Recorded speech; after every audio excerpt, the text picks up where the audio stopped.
Alright guys, good morning. May event tayo today ngayon at ginagawa namin ni Jeffrey at ni Bongi ay nagwa-washing kami. Washing natin si Boss LP dahil medyo matagal-tagal pang hindi naligo guys. Lalo't nakaraang event natin, inihian siya ng mga tao. Alright oh, inakyat ni Bong oh. So parang pusa no? Ayan oh.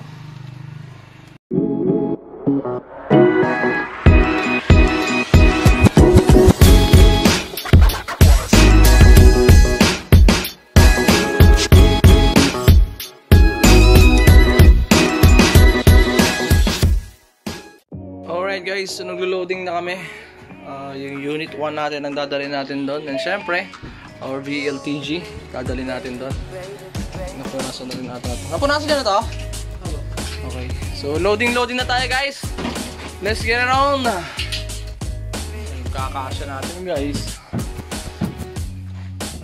Ano nangyari? Kaskas na naman no? Okay, kaskasin nyo lang. Mga subs natin. Array natin dito. Ari natin mga ari. Ito may ari. Mga ari. Alright. Loading na tayo guys.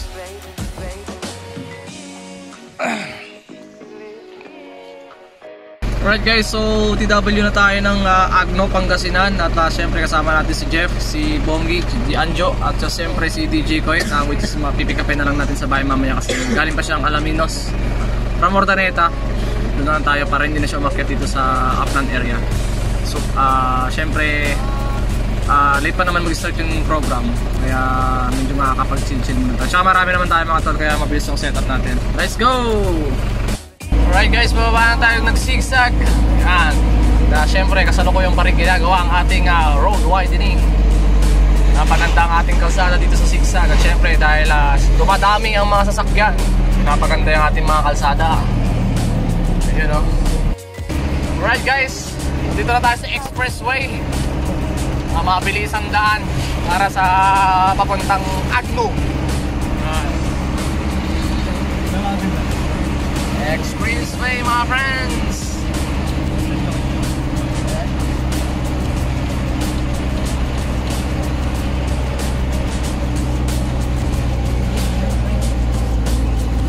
Siyempre guys, Agno River.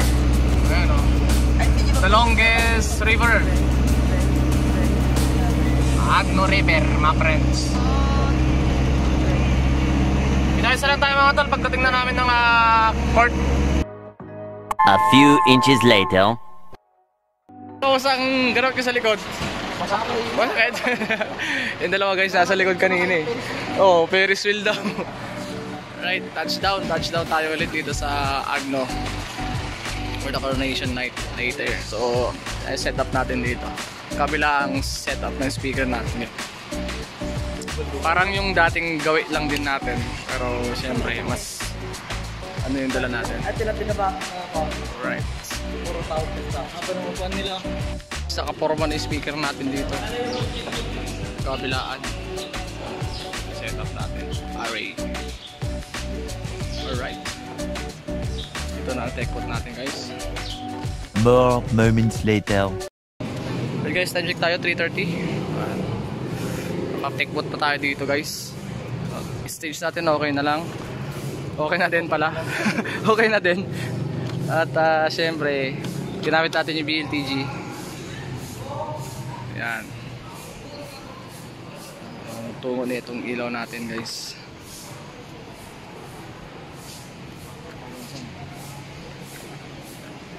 Alright.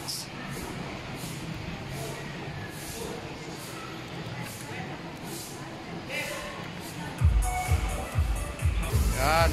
Set na tayo. VLTG natin guys oh. Lakas.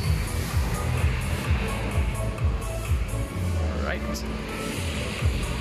Speaker natin magkabila ang setup pa rin. Ganoon pa rin. Dala natin karaan. 4 subs, 4 array. FA VLTG natin guys.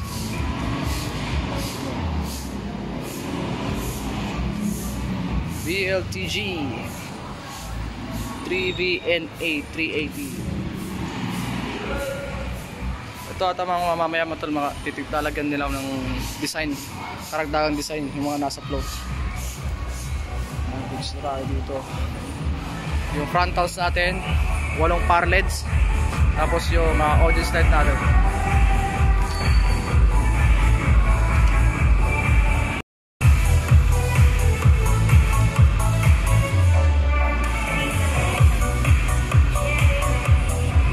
Alright, all set tayo guys. Antayin na natin ang mag-start yung program nila. Baka 5 siguro nandito na rin sila. 7 PM yung coronation night. Ayan o. Nice, nice, nice.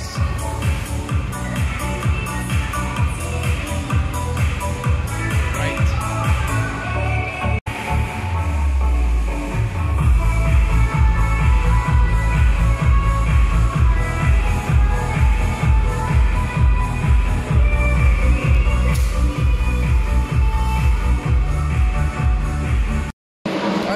Merienda muna kami dito at syempre yung drum and line corps nila dito ay nagparati sila, no? Ayun, sa likod ng stage. Tayo natin mga tol kung papasok sila rito sa loob.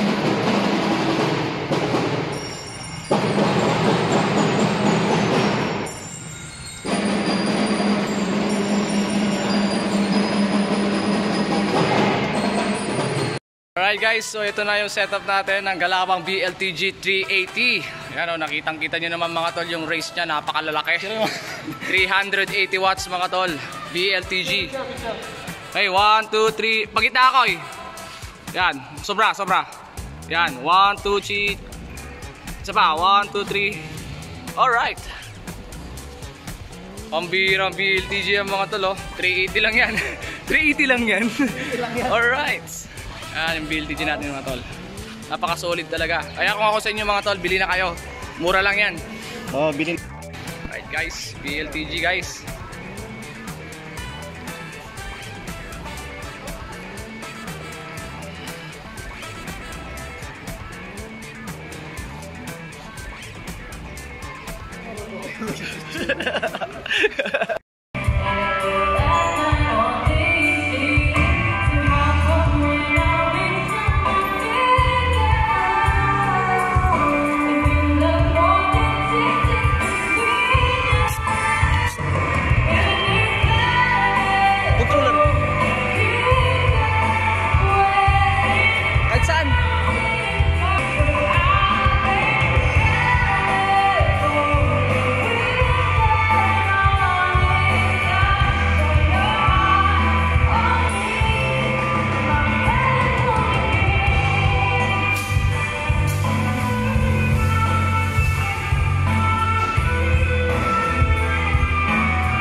A few inches later.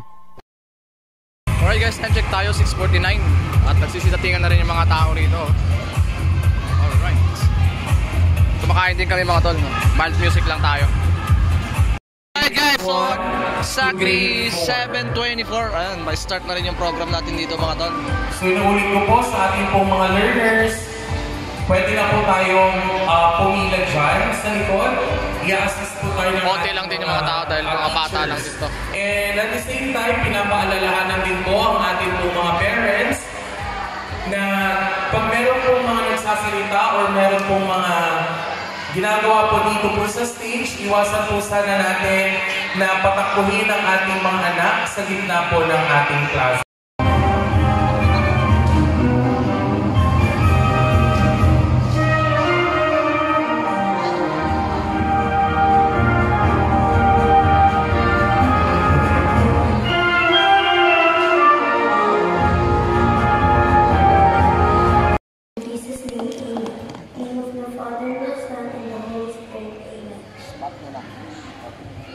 Please remain standing for the singing of the national anthem to be led by Jamaica Lee Saku. Sige. Mga kababayan, ang pambansang awit ng Pilipinas.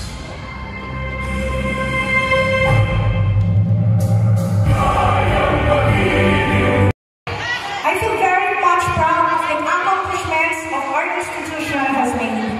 With the support and cooperation of parents and teachers of the Homeward Gardner Learning Camp.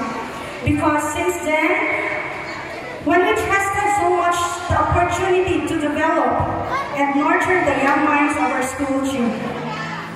When I am preparing for my message tonight, I never had a second thought of what I'm supposed to say, other than my ideas about the importance of the Christian education.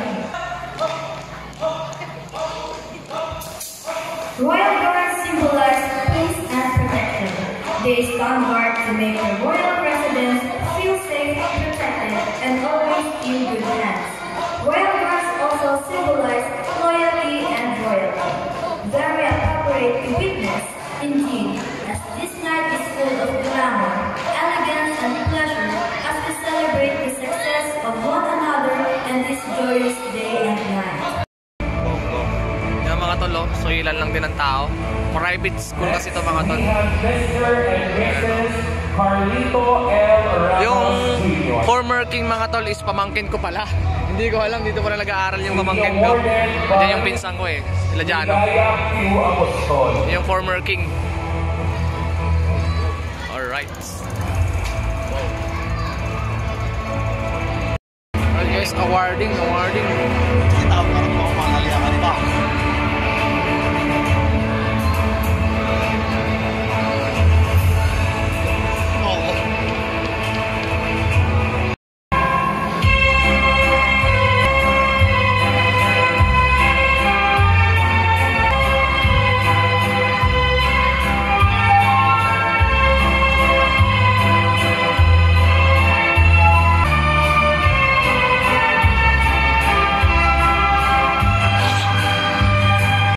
Alright guys, so ito nagpi-picture taking na lang sila din sa stage natin. At maya-maya ng konti magpapakap na rin tayo ng mabilisan lang dahil mabilis nga lang din naman talaga yung event or program natin ngayong araw. So ayan, picture lang sila. Maximize sila muna yung stage mga tol dahil papatayin na natin mga pailaw natin mamaya. So alright, let's go guys. Kita-kits mamaya kapag pakap na tayo. Let's go! Sayang mo lang ang tatman.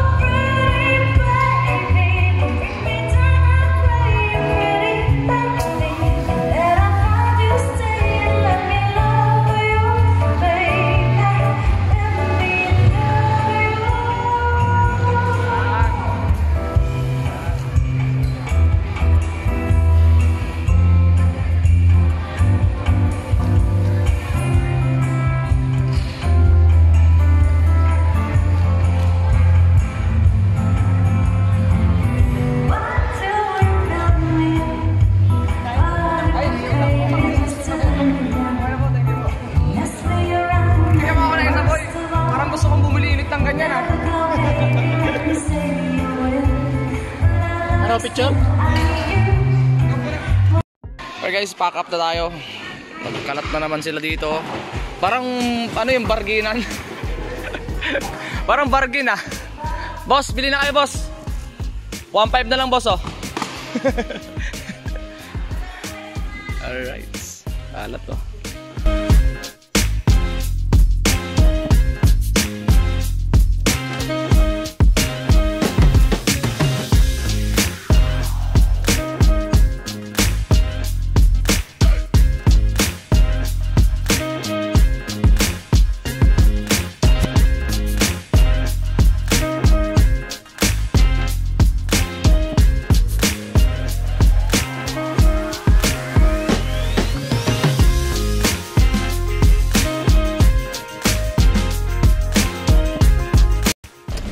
Alright guys, pauwi na tayo at ayun, sumakay na si DJ Koy tsaka si Jeffrey dun sa sasakyan ni Kuya Manny.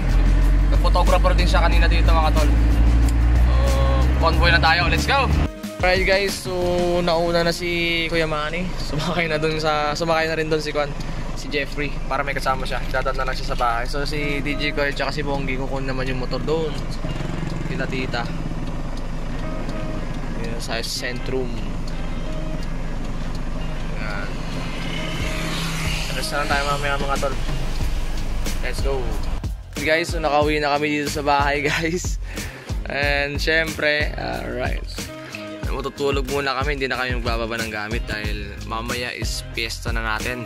Piyesta ng barangay, Dakapsur. Kaya maglo-load up tayo ng maaga bukas para sa piyesta setup natin dito sa barangay. So kita-kits na lang later. Syempre, i-end ko na yung vlog dito dahil i-upload ko na. Let's go guys, kita-kits sa next vlog.